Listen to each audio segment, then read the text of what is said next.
नमस्कार दोस्तों। आज के वीडियो में हम एक केमिकल स्टॉक का फंडामेंटल एनालिसिस करेंगे। ये एक बहुत रिसेंटली टर्न अराउंड हुई है ये कंपनी। इनके Q4 रिजल्ट्स अगर आप देखो तो काफ़ी स्ट्रॉन्ग है। तो एक लॉस मेकिंग कंपनी थी for the last couple of years and very recently in Q4 of FY26 ये प्रॉफिट मेकिंग कंपनी बन गई। तो प्रॉफिट ग्रोथ इस साल का करीबन 150% का है, बट पिछले 3 साल का 5 साल का अगर आप प्रॉफिट ग्रोथ देखोगे तो पूरा नेगेटिव नेगेटिव दिखेगा आपको। तो टर्न अराउंड कंपनी है।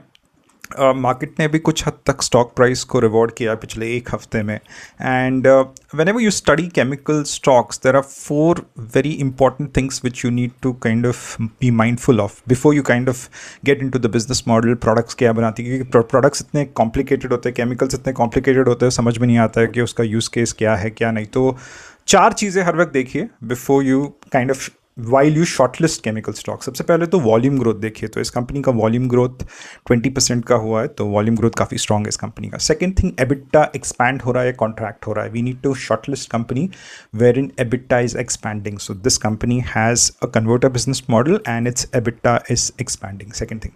थर्ड थिंग जो है वो है इन्वेंट्री डेज जो है, या फिर इन्वेंट्री ऑफ टेक स्ट्रांग है या नहीं, इन्वेंट्री जम रही है या कम हो रही है। तो इस कंपनी की इन्वेंट्री कम हो रही है, मतलब जो भी प्रोडक्ट्स ये कंपनी बनाती है उसके लिए काफ़ी ज़्यादा डिमांड है। Third thing.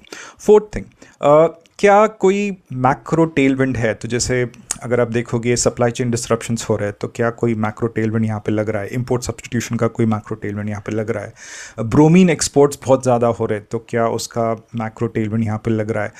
रेफ्रिजरेंट्स जो होते हैं ना, जो ये क्लाइमेट चेंज के ग्लोबल वार्मिंग को कम करने के लिए जो ये नवीन फ्लोरिंग SRF बनाते हैं ना रेफ्रिजरेंट्स, क्या उसका वैसा कुछ प्रोडक्ट बना रही है जिसका कोई एक मैक्रो टेलविंड है?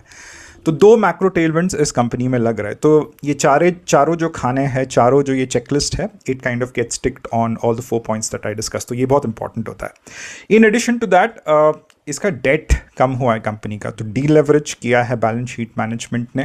एंड जैसे मैंने बताया इसका एबिटा काफ़ी अच्छे तरीके से एक्सपैंड हुआ, राइट। तो इन सारी चीज़ों की वजह से the market has rewarded the stock in the last couple of weeks. The name of the company which I am discussing is rain industries. तो केमिकल कंपनी है, स्पेशलिटी केमिकल कंपनी है।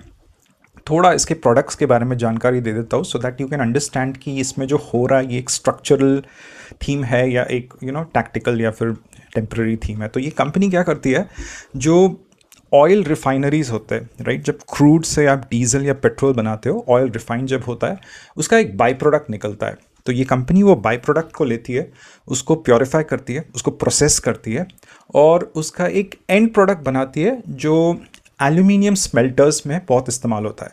तो अब ये जो ग्लोबल क्राइसिस हो रहा है, वेस्ट एशिया क्राइसिस हो रहा है, उसकी वजह से जो भी एल्यूमिनियम प्रोडक्शन मिडिल ईस्ट में हो रहा है वो मूव आउट हो रहा है।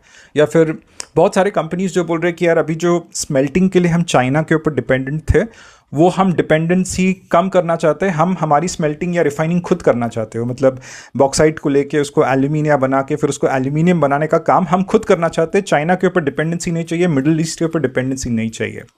तो जो ये स्मेल्टिंग हुई है या फिर एल्यूमिनियम प्रोडक्शन हुआ है, उसमें 40% का वॉल्यूम ग्रोथ दिखा है, which has kind of benefited this company. तो बहुत सारे इंडिया में जो कंपनीज है ब्राउन फील्ड इन्वेस्टमेंट्स कर रहे हैं ताकि एल्यूमिनियम ज़्यादा बने, क्योंकि एल्यूमिनियम के अगर प्राइजेस भी देखो 40% इंक्रीज हुए ईयर ऑन ईयर। तो इसका जो सबसे बड़ा जो टेलविंड है दैट इज एल्यूमिनियम प्रोडक्शन। जब तक एल्यूमिनियम की डिमांड अच्छी रहेगी, एल्यूमिनियम के प्राइसेस ऊपर जाएंगे, तब तक इस कंपनी के एबिटा में एक्सपेंशन दिखेगा। क्योंकि मतलब जो बाई प्रोडक्ट लेती है रिफाइनरीज से और एल्यूमिनियम कंपनीज को देती है जो एल्यूमिनियम बनाते हैं उनको, तो अगर डिमांड एल्यूमिनियम की बढ़ रही है, एल्यूमिनियम के प्राइसेस बढ़ रहे हैं, तो ऑब्वियसली जो बाई प्रोडक्ट बनाती है उसका भी डिमांड बढ़ेगा। तो जो बाई प्रोडक्ट बनाती है उसका नाम है calcinated coke and coal tar pitch. तो this is what the business model of this company is. Converter business model है। अगर एल्यूमिनियम के प्राइसेस गिरते हैं तो इसका डिमांड या फिर इसका जो एबिटा है वो भी कॉन्ट्रैक्ट करना शुरू करेंगे। Hope the concept is very clear. Thank you very much for your time. Like, share, subscribe.